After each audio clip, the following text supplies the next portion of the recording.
Should you buy a home now or should you wait for prices maybe to drop or wait to see what's going to happen with interest rates? When is the right time to actually buy?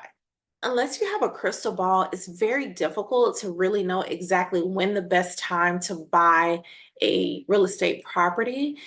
We're trying to figure out what's going to happen with rates. Are they going to go up? Should I wait for them to come down a bit more? Prices are going up. Should I wait for prices to go down? Whenever we get into asking those types of questions, what we're really trying to do is time the market, and that just becomes very difficult. I remember back in 2008, I bought my first property and we still have it now. It's our rental property. That was great. The prices had fallen, and it was very helpful for us in that season to go in and purchase something at a lower price point. And then guess what happened the next year? Prices fell even more. And for quite some time, I was looking at the value of that property and wondering what is really going on here. It was below what I owed. But over time, the value came back up and it's fine. It's doing fine now. We still have that property as a rental, but I had to wait it out.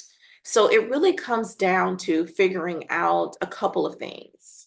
What I always encourage clients to do is instead of focusing on the right timing, is this the right time to get in the market? Should we wait for this or wait for that? Prices and rates fluctuate. We all know that. Overall, what we really want to make sure of is that it is a good investment, that it's a sound investment, that we've run your numbers, we know exactly what you're trying to do, and this investment makes sense for each specific person at that specific time. That would trump whether or not anything else specific is going on in the market. Ask yourself, can you afford the property now?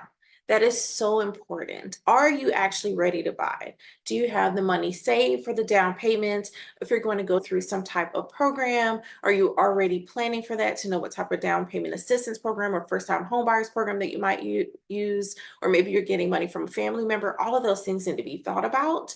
Maybe you've been saving and you have the money ready for your down payment, which is great. So you need to consider, are you ready to buy financially? So if the mortgage, taxes, insurance, and the interest, if all of those things each month are already something that you can afford, then you're on the right track. When you look at your budget and even sitting down and thinking through some of the things that you may not even consider, you might have to be prepared for maintenance because you'll have to keep up that property, any other expenses, travel, those kind of things associated, the new electric bill. If you're thinking about perhaps you're moving in a larger home, those things are going to be very important. So you really want to sit down and come up with a detailed or somewhat detailed budget to help you figure out whether or not you can actually afford this home before you get in there and maybe things are a lot tighter than you would prefer. If you can afford the home, even at the given price point, even at the given interest rates, that might be a sign that there's an opportunity to potentially move forward or at least consider doing some more research. So now when we say, can you afford the home? What does that even really mean? So a rule of thumb is that you don't want your monthly payment to be any more than 30% of your gross income before taxes, before anything comes out, 30% of that. Now, I have heard and seen news out there that says that percentage could be somewhat antiquated or out of date. But the thing is, it's still a good pivotal point. I like good pivot points that we can use to still compare and contrast decision making from pivot points that we've used in the past, right? So the market may be changing, the prices may be higher, but it still has the same type of impact on us when it takes up more of our income. So I think that's still crucial to include and to consider. Now, I realize I've had clients who live in California or New York, for example, and sometimes trying to get at that 30% or even staying below it, which is a little bit, it would be even a better situation, it's just very difficult. Then in situations like that, we look and we pivot from that 30% and then we say, okay, are we keeping our other debt levels low so that we can be able to afford a home in an area that might be significantly higher than other areas? Something else that comes into play is how long you plan to stay in the home. Now, typically, we've heard that if you are not planning to stay in a home longer than 3 to 5 years, then perhaps purchasing a home is not the best option for you. And while I think that does hold quite a bit of weight, I do think that it may not be as black and white as many might consider it. The reason that I say that is perhaps it is a good opportunity to still purchase that property, and you will, instead of be paying rent to someone else, you'll be paying into your own investment and building equity, be it slow, if depending on what season we're in the real estate market, but you'll still be putting money back into your own type of property. If your goal is to later rent that home out or exchange it for another type of property, all things that we help clients with at real life planning, if your goal is to do something to that nature or take one of those options, then perhaps it's not as big of a deal. You might move, but you have already looked at the numbers and you know that it's a good rental property, or maybe you've looked at a multi-unit and you know that you'll be able to rent that property out and be able to pay the monthly amount due, as well as have some cushion. Now, you need to run through the numbers, right, to make sure that you could handle it as a rental, because other expenses come along with that. But that's one of the reasons that someone might purchase, even though they don't plan to stay in the home for a longer period of time. Another thing that we could consider is if you are perhaps on the fence and you feel that you can afford the home, but you wish that you could have help paying for the home. If you could consider things like, what if you have a single family home? You might rent out one or more rooms, right? It's a form of house hacking. Perhaps you'll get a multi-unit property, maybe a duplex, triplex.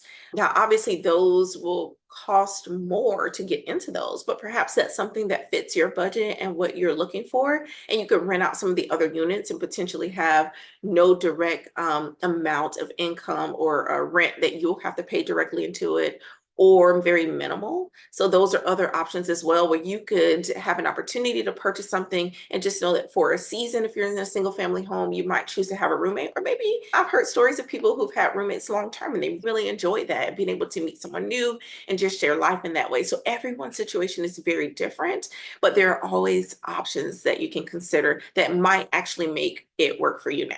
One thing that's very helpful is to always be looking. Keep looking for a property so that you can know what's out there, what are the price points, what and run the numbers, know exactly how much the monthly payment might be. I think that helps you make a very well, just a very informed decision when you're ready. When you see a deal come across and you've already been looking, you will know that this is a good deal, and that'll give you some ease to go ahead and move forward. You're already planning. I know a lot of times when someone's looking for something that's maybe a little bit less expensive, don't forget other options, like perhaps purchasing a property that needs a little bit of work, especially maybe you're a handyman, or maybe it's just something you could hire and it wouldn't have to be very expensive. That may be an option for you. Another option, don't forget, are short sales and foreclosures. Bank-owned properties, banks are not in the business necessarily to want to hold on to all of those properties. There may be an opportunity to get something that's a little bit less expensive. Now, sometimes these type of purchases could take longer, but there are instances where that is not the case. We were able to purchase a short sale and it went very quickly. So I don't want you to be discouraged simply because something is a short sale or a foreclosure property and think that it's going to take a very long time to be able to close on that type of property. It could, but it could not. Like I said, you always want to just be checking for properties and keep your options open. At the end of the day, the most important thing to remember is that it makes sense when you are financially ready to move forward with purchasing a property. Now, that process and being ready is going to look different for different people. But the point is that you want to think through the numbers. You want to make sure it's something you can afford, that you have a plan A and a plan B, that you've thought through what you want to have with this property, even after you lived in it for 3, 5, 10, 15 years, whatever your plan might be. So it's a lot less about trying to time the market, and it's a lot more about trying to make sure you get a good, sound investment that regardless of what's happening with the market, that you've thought through scenarios and you're prepared to make sure that you are in a place that continues to allow you to be as stable as possible. I think if you take those steps, you can still feel pretty good about your decision to move forward with the investment, as well as be prepared and know that it's not going to ruin you financially or anything like that.